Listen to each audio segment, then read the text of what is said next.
Successful individuals use coaching and mentorship to help them unlock their potential.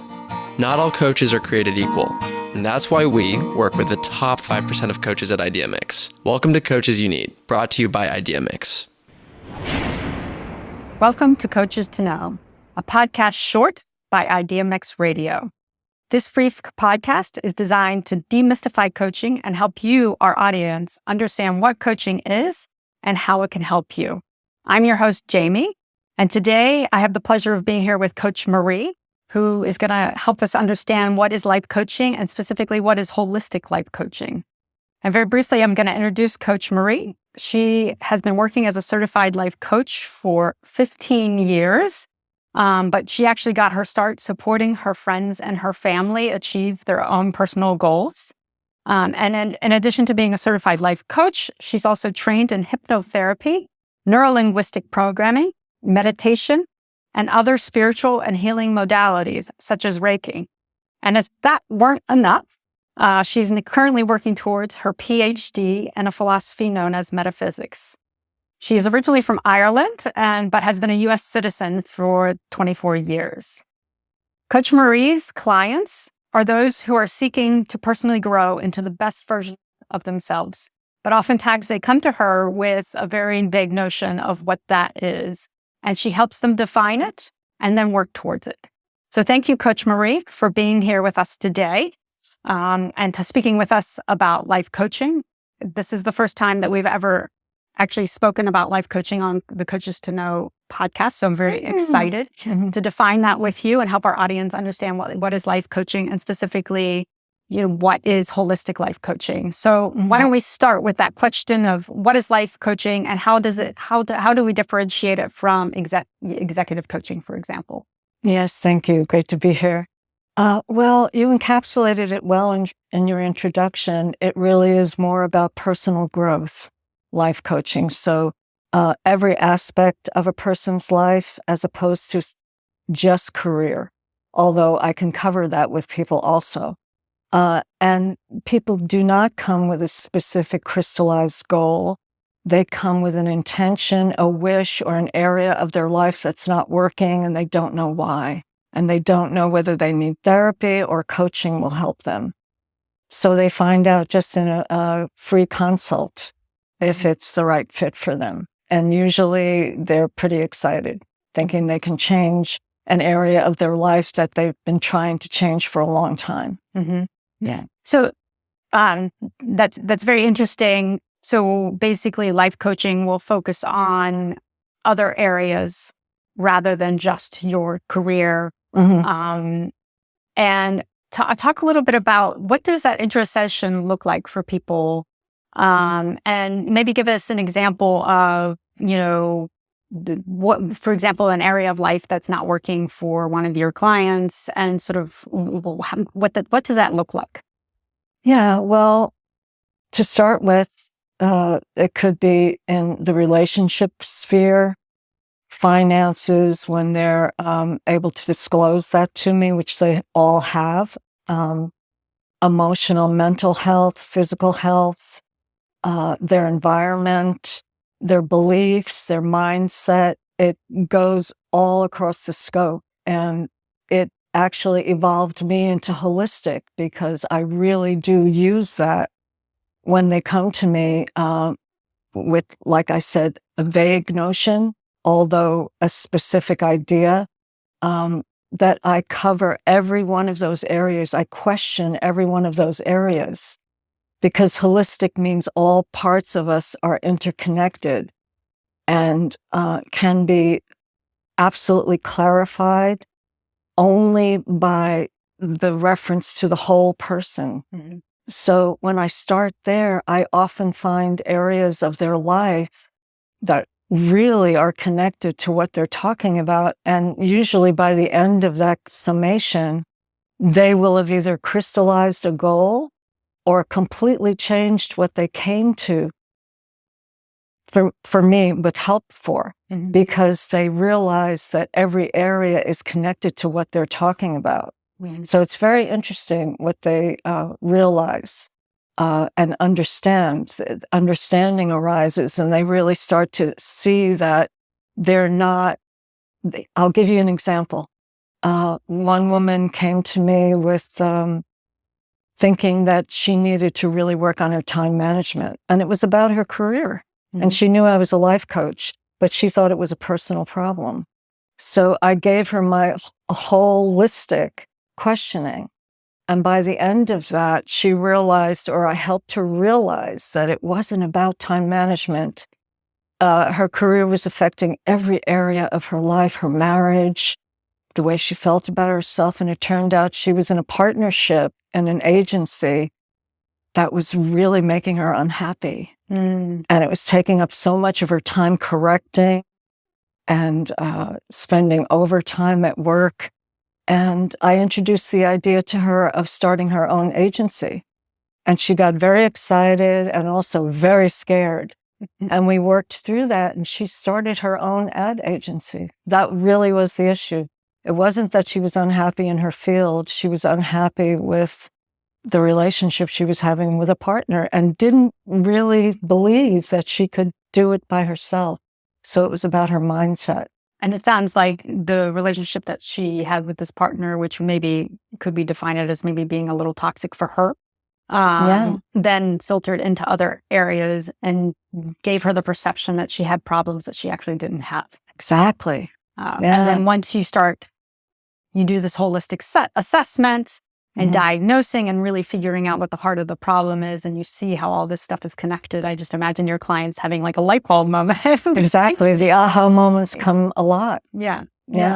That's amazing. It really is. I'm curious if we could drill down on sort of what is you referenced holistic questioning. And what does that look like? What is that? Can we define that a little more? Well, it's just going into every aspect, every category. Okay. So I go down the list. Well, what's happening in your relationships? And I just ask very general questions. Are things working well? What's not working? And literally just go down that list. And it's not long. It used to be long in the beginning when I started it, but I really honed it down. And I just ask a few general questions. What's working? What isn't working?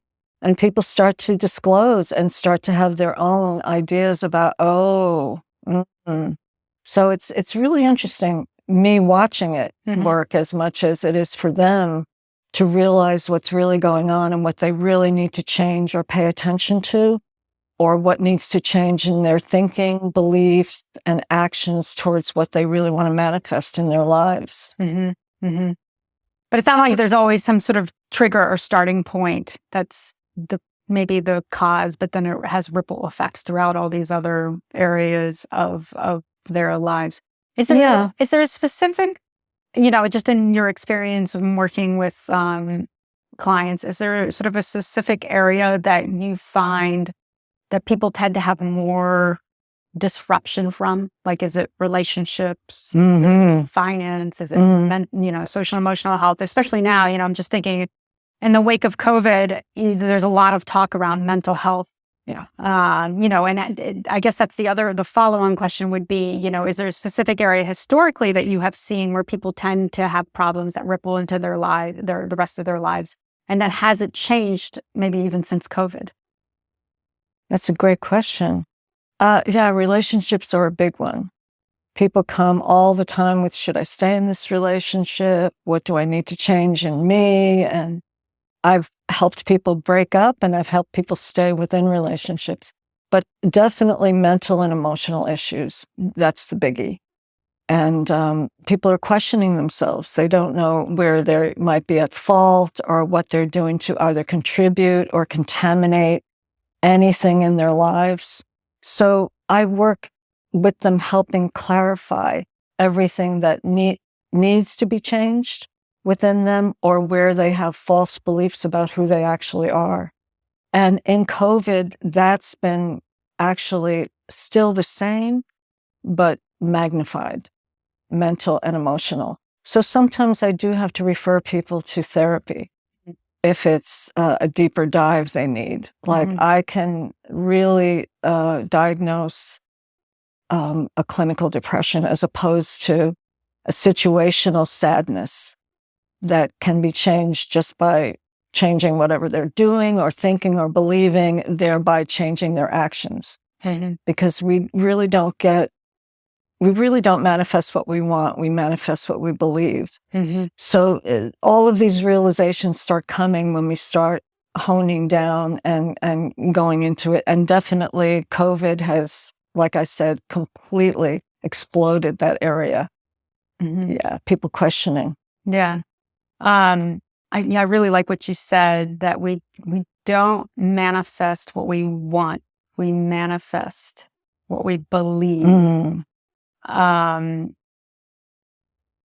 so it sort of gets back to, you said, basically, I think once you then identify a problem, then you try to get underneath the problem to understand what these people believe about the problem, or is what they believe about the problem plus all these other areas in their life. Absolutely. I mean, what is that? Is that what does the process look like, right? Is you sort of like the diagnosis, and then, finding out sort of the next layer is really uncovering what the belief is about these different areas. Yeah. Again, it's really questioning. When I recognize it in someone, I just ask them very directly, what do you believe about that? What is your thinking about that? What is it that you believe about yourself? What's the story you tell yourself about yourself, which is carried into every area of your life, whether you can or cannot do something or accomplish something. And it sets up patterns in people. And sometimes they don't realize it's a pattern. But as I question them and recognize the patterns, which are things that are set in motion in very early development, repetitive ideas about who you think you are and who you believe you are and what you can and can't do. And they start to see, oh my gosh, I've been this way all my life. So this is something that needs to change. This is more in the area of quantum physics. Okay. But it really is something that people see once I ask them specifically what they believe, what they think, which is what a lot of life coaches do. But as I go through all the areas, I ask them specifically what they believe. So once you diagnose that somebody has this false belief about themselves, what is the process for breaking that pattern? Well, that's something that's an ongoing thing in coaching, which is when people either sign up for larger packages because I can help them through that process.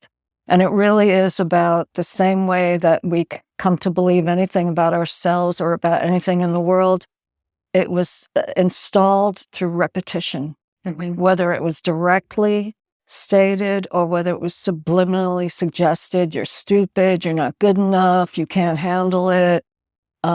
It's the same thing. I give them things and homework that they can do on a regular basis to start to break those patterns, because the neuroplasticity of the brain, people often think that these things are hardwired.